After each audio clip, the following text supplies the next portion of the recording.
benchmarks, and really, I don't even feel like there's a need to talk about the benchmarks because this is Samsung's in-house Exynos octa-core processor, and really it benchmarks like a beast. But this is a review, and I know some of you guys like to see those raw performance numbers, much like myself. So we're going to go ahead and run through these benchmarks for you guys. So this is the 3D Mark Ice Storm Unlimited test, and it scored a very respectable 21,372. Alright, this is the Antutu benchmark. It scored an 83,196. Now, that's not bad. That's not spectacular by today's standards, but that's not bad. Y'all already know what I'm going to say. Benchmarks mean absolutely nothing. What really matters is the right combination of hardware and software, which equates to an overall fluid and fast user experience, which I believe this phone does in spades. Now, for your Geekbench 4, you can see it scored a 1213 on the single core and a 4,159 on the multi-core. That's pretty good. That's almost up there with today's flagships. Almost. At least when it comes to the multi-core scores. That beats out a lot of mid-range and budget devices, though. That's a pretty good score. And this is the Quadrant Standard. And you can see it scored a 26,646, which is not bad at all. Now, this is for the Disco Mark multitasking benchmark, and this one really, I just load this guy up with all of the apps that I use on a daily basis. It runs through them an average of 5 times and spits out an average score for me on how long it took to get through all those apps. And you can see right there, it took about 36.6 seconds. That's a little bit slower than the Moto X Pure Edition, so it's not bad. And it was pretty good. Now, I did notice during that test that apps, at least after the 3rd round, they were reloading pretty heavily. So there might be some memory management issues with this device, but it is what it is. In regular day-to-day usage, I don't think you're gonna notice too big of a performance hit there, unless you got a ton of apps open in the background and you going through them like a beast. But it still did an okay job when it comes to that benchmark. And, you know, that pretty much wraps up the benchmarks. I don't think I had any more after that. And that was the GPS test there. That pretty much wraps up the benchmark, guys. Let me jump back in and set up the battery stats for later on. We're gonna make that easier there. Okay, now moving on. Next thing I want to talk about with you guys. Well, I could have left it pulled up. Wow, gosh, I should have glanced at my notes a little bit better. Next thing I want to talk about with you guys is the overall battery life and charge times of this guy here. Whew, let me tell you guys. The battery life on this guy is good. It's really good. It's not great. It's not like Blue Studio 11 hours of screen on time, great savagery, or Moto G5 Plus 10 hours plus screen on time, all day battery life, even into the next day, depending on how you use it. It's not great like that, but it's good. With regular usage, with moderate to heavy usage, you're going to easily get through the day. I can see right there, I got 10 hours, almost 11 hours of runtime, and right here, 6 hours of on-screen time, and that was moderate to heavy, and this one was heavy, and you can see I got 7 hours of overall usage, about 7 hours and 45 minutes, and 7 hours and 36 minutes screen on time. So it's pretty good. And this pretty much continued throughout my testing. So you can see right there, 8 hours. This was another heavy day. 6 hours and 43 minutes screen on time. Moderate day, 14 hours, almost 15 hours of usage, 7 hours of screen on time, so on and so forth. 12 hours of usage, 6 hours, almost 6.5 hours of screen on time, and it pretty much goes on and on like this. So the battery life on this S6 Edge Plus is pretty good. Now, I do want to take this time to point out that if you go into your performance settings here, you can change the resolution of the display. Now, this wasn't available originally, but after the software updates to 7.0, you can customize this and change the resolutions of your display.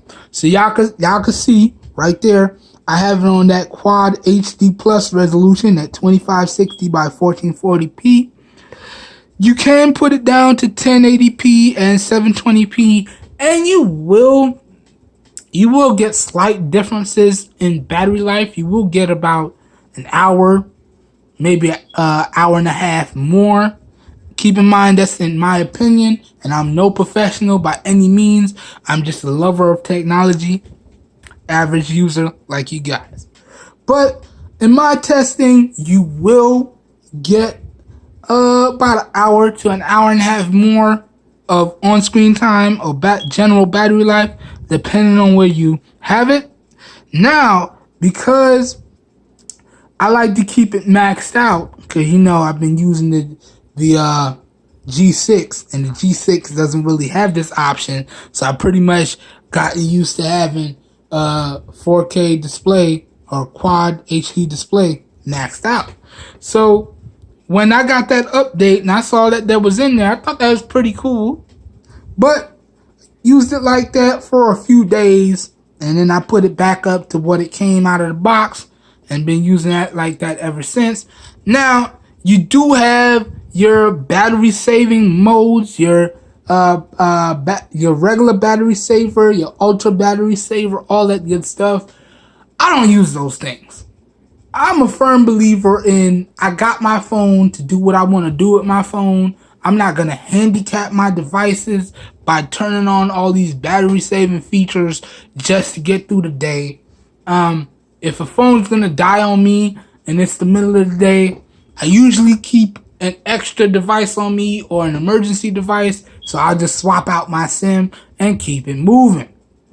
Now, if you're the type of person that only has one device on you, you may take advantage of those modes. If you're a heavy user and you find that this guy can't get you through the day, you may want to take advantage of those modes. But your boy, me right here, not using those. I want to use my phone exactly how it was intended to be used, out of the box. I don't want to have to go in and handicap it by turning on a whole bunch of battery saving modes. But again, in general, I found that it easily gets through the typical 7-hour, 8-hour workday for me. No problem. And if I dial it back, now I may, if I'm going super savage, heavy beast mode, I may have to charge it one additional time to get me through the day. But if I'm using it moderate to heavily, it's going to easily get me through the day, and I'll be cool. So keep in mind, your results may vary. Next thing, when we talk about the charge times, when we talk about them charge times, guys, I have to say that the charge times on this device were pretty much right up there with the Moto X Pure Edition. This guy charged like a savage. Now, overall, I have to say that the Moto X Pure Edition is still one of the fastest charging methods I've ever had the privilege of testing or having built into my devices. But this one right here, the Samsung Adaptive Fast Charge, this ain't no slouch. This one comes in right under the, a little bit over, I said under, a little bit over the Moto X Pure Edition. From 10 to 100, gonna take you a little bit over an hour. From 15 to 100, it's gonna take you about an hour. From 20 to 100, it's gonna take you about 45 minutes. Give or take a few minutes here. And y'all can see this particular test, I did 20 to 80% because that was a busy day. I only had about a half an hour, 45 minutes to top it up and get on back about my business. And that was phenomenal. Phenomenal. So the charge times on this guy are solid. No issues. Good job, Samsung. Adaptive fast charge, beast mode right there.